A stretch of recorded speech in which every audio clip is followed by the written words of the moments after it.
नमस्कार, आप देख रहे हैं लाइव सिटीज। मैं हूं आपके साथ सौरभ राज। बिहार में इसी साल विधानसभा चुनाव होने हैं। सबकी तैयारी अपनी अपनी है। लालू यादव रिम्स से भी लगातार बिहार सरकार के ऊपर सवाल उठा रहे हैं। उनका कहना है कि बिहार के अस्पताल में अगर सुई दवा भी मिल जाए तो भगवान भरोसे। हमारे साथ है भाजपा के वरिष्ठ नेता और एमएलसी सच्चिदानंद राय। इनसे जानेंगे कि लालू यादव का अभी भी एक्टिव रहना अस्पताल से, जेल से क्या एनडीए को नुकसान पहुंचाएगा। सर, जिस तरीके से लालू यादव कह सकते हैं सजायाफ्ता है, वहाँ से भी लगातार बिहार सरकार के ऊपर सवाल उठा रहे हैं। उनका कहना है कि बिहार के अस्पताल में सुई दवा भी अगर मिल जाए तो भगवान भरोसे।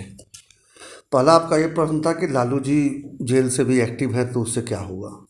तो लालू जी तो जेल से तो तब जेल में थे और एक्टिव भी थे जब लोकसभा का चुनाव लड़ी गई। तो उसमें तो आरजेडी खाता भी नहीं खोल पाया। बहुत बड़ा बढ़िया महागठबंधन बना था। तो लालू जी से तो अपेक्षा ही हम यही करेंगे कि लालू जी हमारा विरोधी करेंगे, लालू जी हमारी कमियां ही बताएंगे, उनको तो अच्छाइयाँ दिखेंगी नहीं। इसलिए उनके कमेंट पर हमारा कमेंट क्या हो सकता है। यही हो सकता है कि लालू जी कुछ भी कहने के पहले अपने 15 साल को जरा याद कर लीजिएगा कि किस तरह से आप लोग पति पत्नी मिलकर बिहार के साथ में क्या व्यवहार किए थे और किस तरह से बिहार उस समय पूरे दुनिया में एक नया परिचय पाया था। परिचय हम आपको याद नहीं दिलाएंगे, आपको याद होना चाहिए कि आखिर बिहार किस चीज़ के लिए तब जो है जाना जाता था।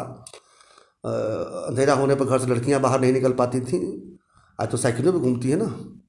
आजकल तो गाँव में जाइएगा तो साइकिलों पर लड़कियों की संख्या लड़कों से ज़्यादा होती है। तो आप कुछ भी बोलने के पहले अपना समय याद कर लीजिएगा, बोलिएगा। अब उम्र हो गई है, आपके ऊपर कमेंट करना हमारे लिए शोभा नहीं देता है। जहाँ तक रहा चुनाव का सवाल, तो 2014 और 19 अगर आप याद रखिएगा तो आपको खूब समझ में आ जाएगा कि आपकी औकात क्या है। इसी साल विधानसभा चुनाव होने हैं। एनडीए के जो कह सकते हैं आपके साथी चिराग पासवान हो या फिर महागठबंधन के तेजस्वी यादव, चुनाव आयोग को लगातार लेटर लिख रहे हैं कि चुनाव को स्थगित कर देना चाहिए। चुनाव आयोग ने अब साफ साफ कह दिया है कि गत समय पे ही चुनाव होंगे बिहार में। देखिए, हर पार्टी स्वतंत्र है असेसमेंट करने के लिए कि क्या होना चाहिए क्या नहीं होना चाहिए। निश्चित रूप से भारतीय जनता पार्टी और जदयू दोनों ही चुनाव को समय पर कराने के पक्ष में है। हमारे ही गठबंधन के सहयोगी लोजपा चिराग पासवान जी जो है हमारे बात से सहमत नहीं है। महागठबंधन के अधिकांश पार्टियां जो है बात से सहमत नहीं है कि समय से चुनाव हो। और है भी, कारण भी है, पेंडेमिक फैला हुआ है, कोरोना महामारी फैली हुई है। लेकिन चुनाव का समय से कराना जो है यही काम है चुनाव आयोग का कि चुनाव राज्यों के चाहे जो भी चुनाव हो वो समय से कराएं। अब वो अगर उनको लगता है कि समय से चुनाव करा सकते हैं और निष्पक्ष चुनाव हो सकता है तो निर्णय लेंगे और निर्णय को सबको मानना पड़ेगा, बाध्य हैं हम लोग। लेकिन अगर चुनाव आयोग को कहीं लगा कि हम चुनाव समय से नहीं करा सकते हैं इन परिस्थितियों को देखते हुए तो वो निर्णय भी स्वीकार्य होगा। भले ही हम पक्ष में है कि चुनाव समय से हो, लेकिन अगर ऐसा आएगा, चुनाव आयोग अगर असमर्थता जाहिर करता है तो जो जब चुनाव होगा तब कार्य करेंगे। अब इसमें क्या है ना कि झूठ मूठ का बेल पकने से कौवे को कोई फायदा वायदा होता नहीं है। बेल में थोड़े ठोर मारिएगा। तो चुनाव समय से हो या टल के हो, दोनों ही स्थिति में आरजेडी को 0 पे ऑल आउट ही होना है। 2019 को याद रखें, वो जो कईयों का मिला के तथाकथित महागठबंधन बनाते हैं उसमें कुछ दम वम है नहीं। रहा सवाल चिराग पासवान जी का, चिराग पासवान जी निश्चित रूप से जो पिछले बार गठबंधन थी उसका स्वरूप बदला है इस बार गठबंधन में। एक और बड़ा दल हमारे साथ सहयोगी बना है। तो लोकसभा के चुनाव के समय भी टिकट बांटने में कोई झमेला नहीं हुआ था। तो निश्चित रूप से निश्चिंत रहिए, इस बार भी कोई बड़ी कठिनाई नहीं होगी। लेकिन चुनाव के पहले पार्टियाँ थोड़ी चिंतित तो होती ही हैं। और सही बात है, हर पार्टी हर समय सारे सीटों पर लड़ने के लिए तैयार रहती है। तभी तो जिस पर अपने लड़ेंगे वहाँ अपने कैंडिडेट जिताएंगे, सहयोगी लड़ेगा तो सहयोगी को भी हम सहयोग कर पाएंगे।